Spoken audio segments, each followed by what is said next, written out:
Oven to bake. A real tasty treat here. Enchiladas. Probably non-traditional, but still good. Hello my friends, it's Sylvie Curry, Lady of Q, and once again I'm in my kitchen. Today I am going to be making some beef enchiladas. Now this is something that I haven't made for years. I can't think of the last time I made enchiladas. I got the idea to do this because my daughter's friends are coming into town this weekend to run a half marathon. And I thought I'd make some easy things like casseroles so it'd be easy for them to go to the refrigerator, heat it up as they wanted to. So this is one of the things I decided to do. Very easy for me to do this one because I also have some things that I'm going to repurpose. First of all, I've got some red beans. And I cooked these the other day for dinner, and I had some left over. So I just drained it, and I'm going to add it to the beef mixture. And it won't be a refried bean because I'm going to leave them in whole. The other thing that I'm going to be repurposing, I have some Wagyu brisket trim. And this is from a competition I did recently. And I just took the trim that I have from the brisket and ground it up. There's a lot of fat in this one, and I did that because when I do grind these meats, I'm not sure I'm going to be using them for hamburger or sausage. In which case, either way I do it, I can always drain off the fat and not use that. So let's get this party started. Let's do some beef enchiladas. I'm going to go over the ingredients that I'm going to be using, and then we'll go from that. First of all, we talked about the repurposed red beans, which I'm going to be adding to the beef mixture. Beef. And this package is about a 3.5 pound package. If I have some left over, I'll use this for some other purpose. We'll figure that out as we go. I've got some Enchilada sauce, and I cheated. This is from a can. No particular brand. I just saw it at the store and said, Enchilada sauce. Let's use that. It was one of the large cans. I've got some corn tortillas, and these are a little bit small, but that's okay. They still work. I've got olives. These are black olives that I sliced. And I find one little thing about the olives is if you buy them already sliced, they charge you a premium. It's so easy to slice an olive. Just buy the ones that are already pitted, slice them up yourself. I've got green onion that I've already sliced up. Got garlic powder, cumin, black pepper, and I've got some onion powder. Each of these containers contains about a teaspoon's worth, and I'm going to play it as I go as far as how much goes in the recipe because I'm not sure how much it's going to take for the flavor that I want. The other thing that I have some already minced garlic, and that's about 3 cloves of garlic. I've got some yellow bell pepper, and I've also got about half of a medium onion chopped up. The first step in this process is going to be for us to brown this beef. So let's head on over to the stove and do this. I got my large skillet available. I did spray it with a little bit of vegetable spray just so that it won't stick initially, but there's so much fat in this beef, I'm not worried about it. So we're going to add that to our skillet. I guess it would help if I turned it on, wouldn't it?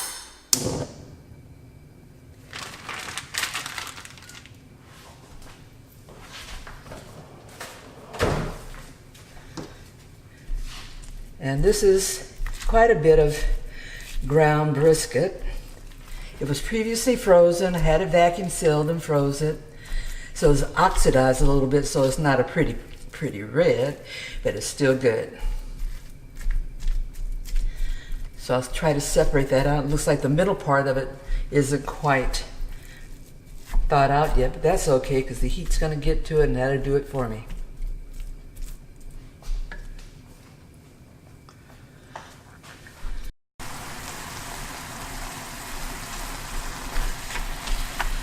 My brown brisket is browning.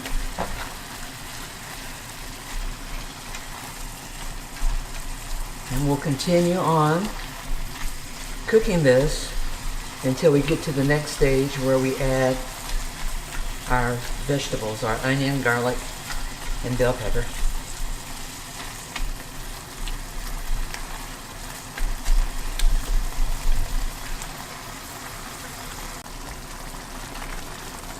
I'm now going to add some of the seasonings.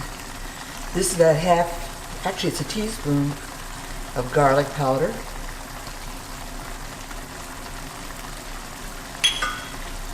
About a teaspoon of cumin.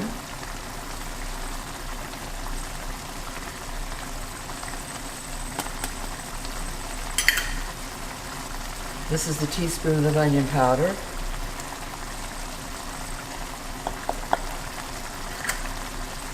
And this is actually only a half a teaspoon of pepper. I think earlier I said it was a teaspoon.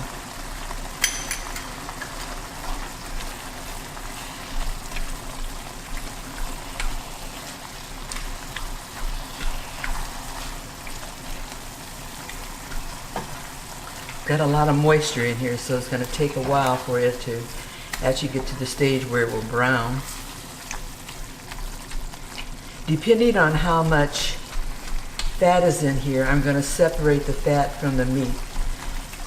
And I have a strainer contraption that I usually use for that. So I just go in and I dip the meat out, put it into another container, and the juices stay there. As I finish, then I'll just take the juices from there, discard them, and I'll have my defatted meat.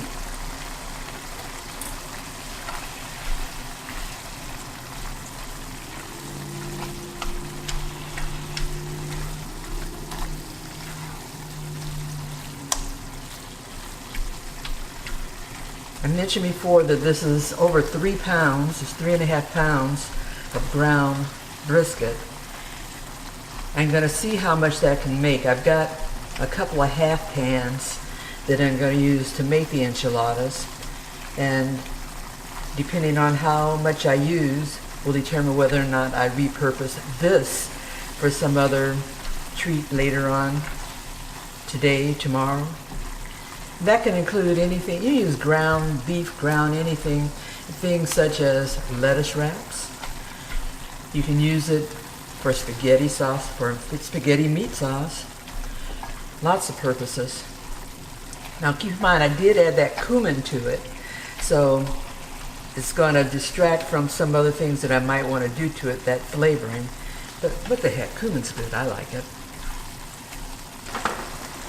I've gotten to the point here now where I think I can start straining off a lot of that extra fat.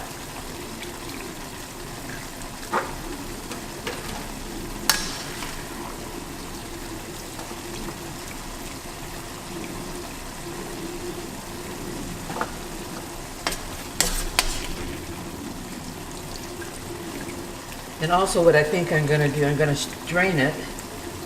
Then I'm going to pour the extra fat into a fat separator. Discard the fat.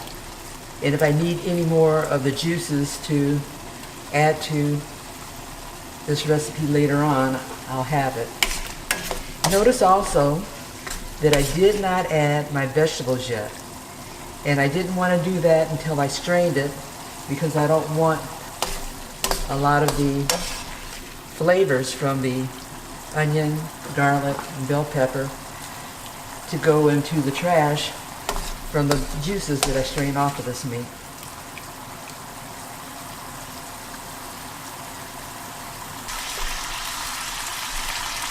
Okay, I've strained off the extra fat. Now I'm going to add my bell pepper and my onion.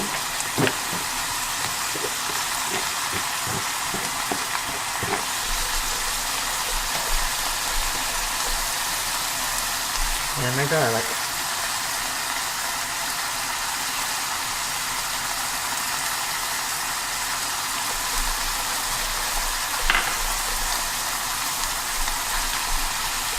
I formed a little volcano in there, so that meaning the vegetables can come in contact better with the heat to get them cooked, and then I'll mix them into the ground beef mixture.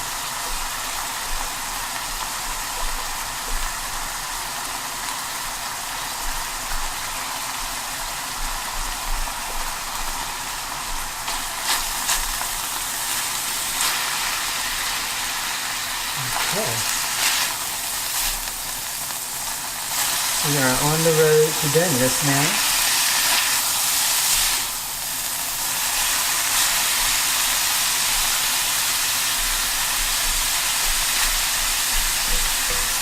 We'll let this mixture cook for a little while longer. And then I'll add my beans, my red kidney beans.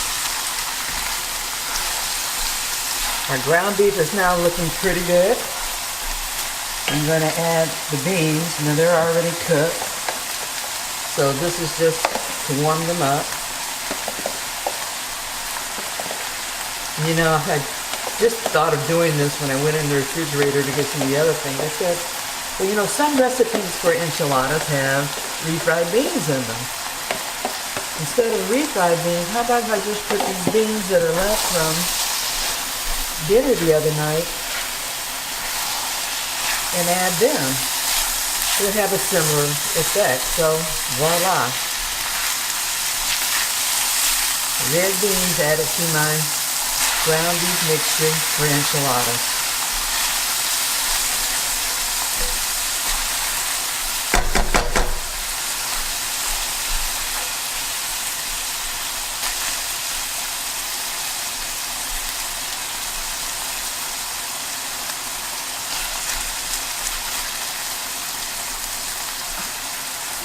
And I think we are good to go on this part of the recipe. In this step, I'm going to prepare the tortillas. One of the things that is very important is that your tortillas don't break. So in order to do that, the recommendation is to give them a real quick 1 to 2 second max fry in some vegetable oil, which I have here, and then put them to the side and then fill them with the mixtures that we're going to add later on. And that makes them more pliable and keeps them from breaking, a much prettier presentation, and all the filling stuff doesn't fall out. My oil is pretty hot now. I put a little drop of water in there and it's still going crazy. So we'll stick that tortilla in there. 1, 2, 1, 2. And we don't want them to get hard. Just want to do a real quick fry.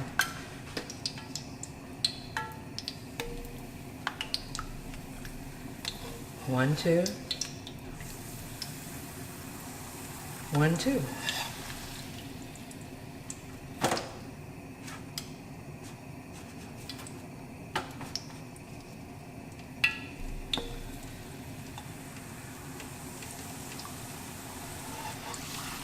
Just very quickly turn them over. Oops. And take them out of the skillet. Let them drain because you don't want all that oil. And be careful because doing this process to keep from breaking them, and then I break them myself by pulling them out with the tongs.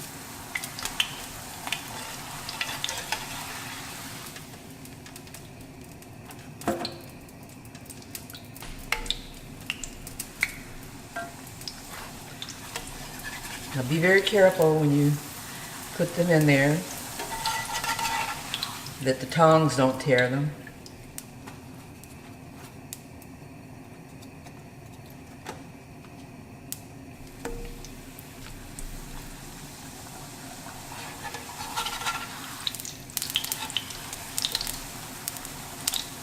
And I find that if I can get the tongs closer to the middle like that, I have a better grasp on them and less likely to tear.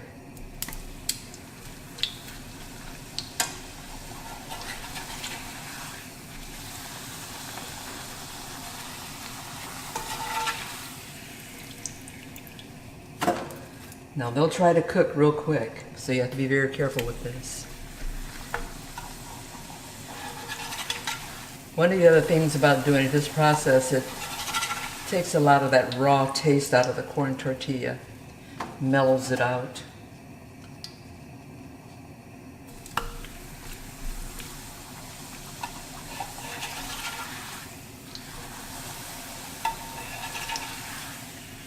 See, it's real quick. I don't even think I'm going through a second. You can just sort of look at them and tell, and the feel of them also lets you know that they've softened.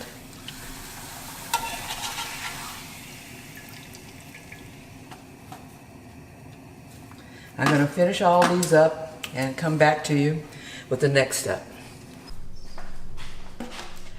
We're going to fill our tortillas, first dipping it in that sauce mixture.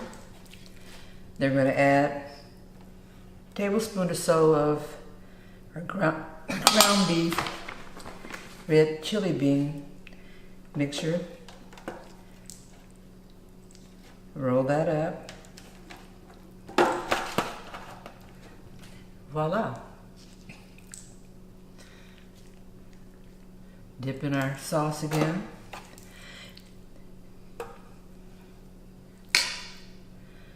And dipping in the sauce at this stage means that you still get some of that enchilada sauce incorporated throughout our enchilada and not just on the outside.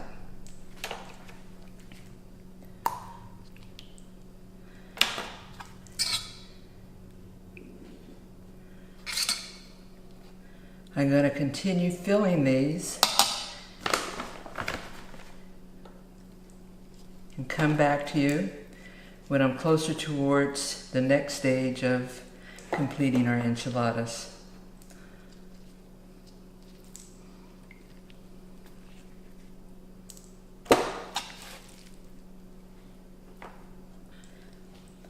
Come to our last enchilada to fill this pan.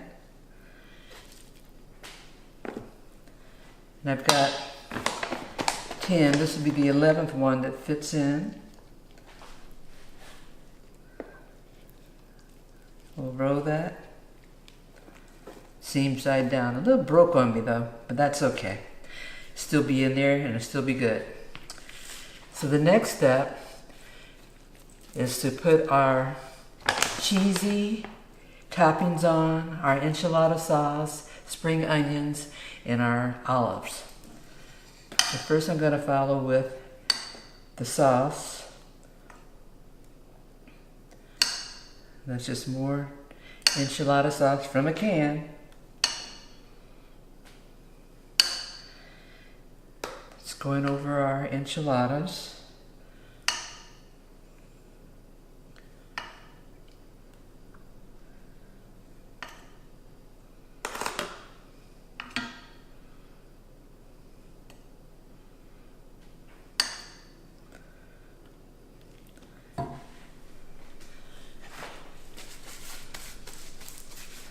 Then I'll take the cheese, big handful, and douse that over this first layer.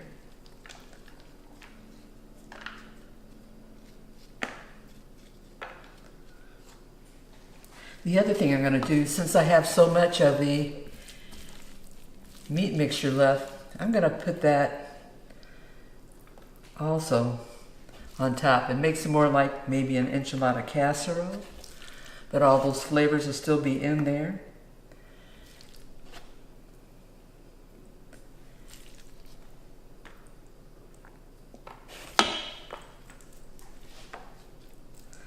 Dabble that all over. I have a lot, don't want to waste it. And we'll put more of the cheese on.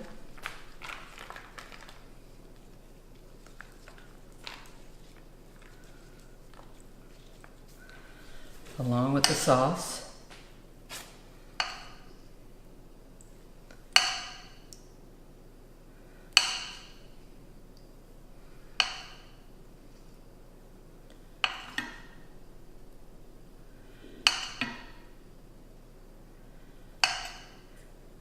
Get that sauce all down in there.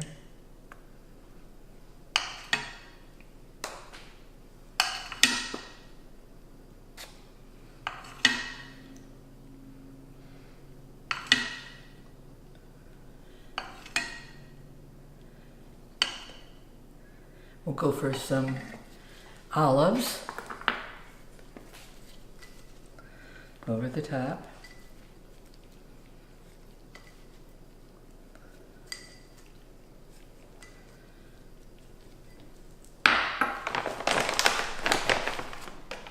More cheese.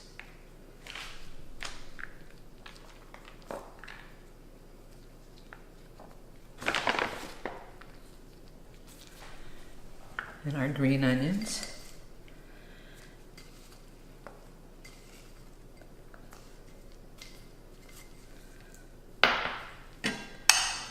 And just a bit more sauce.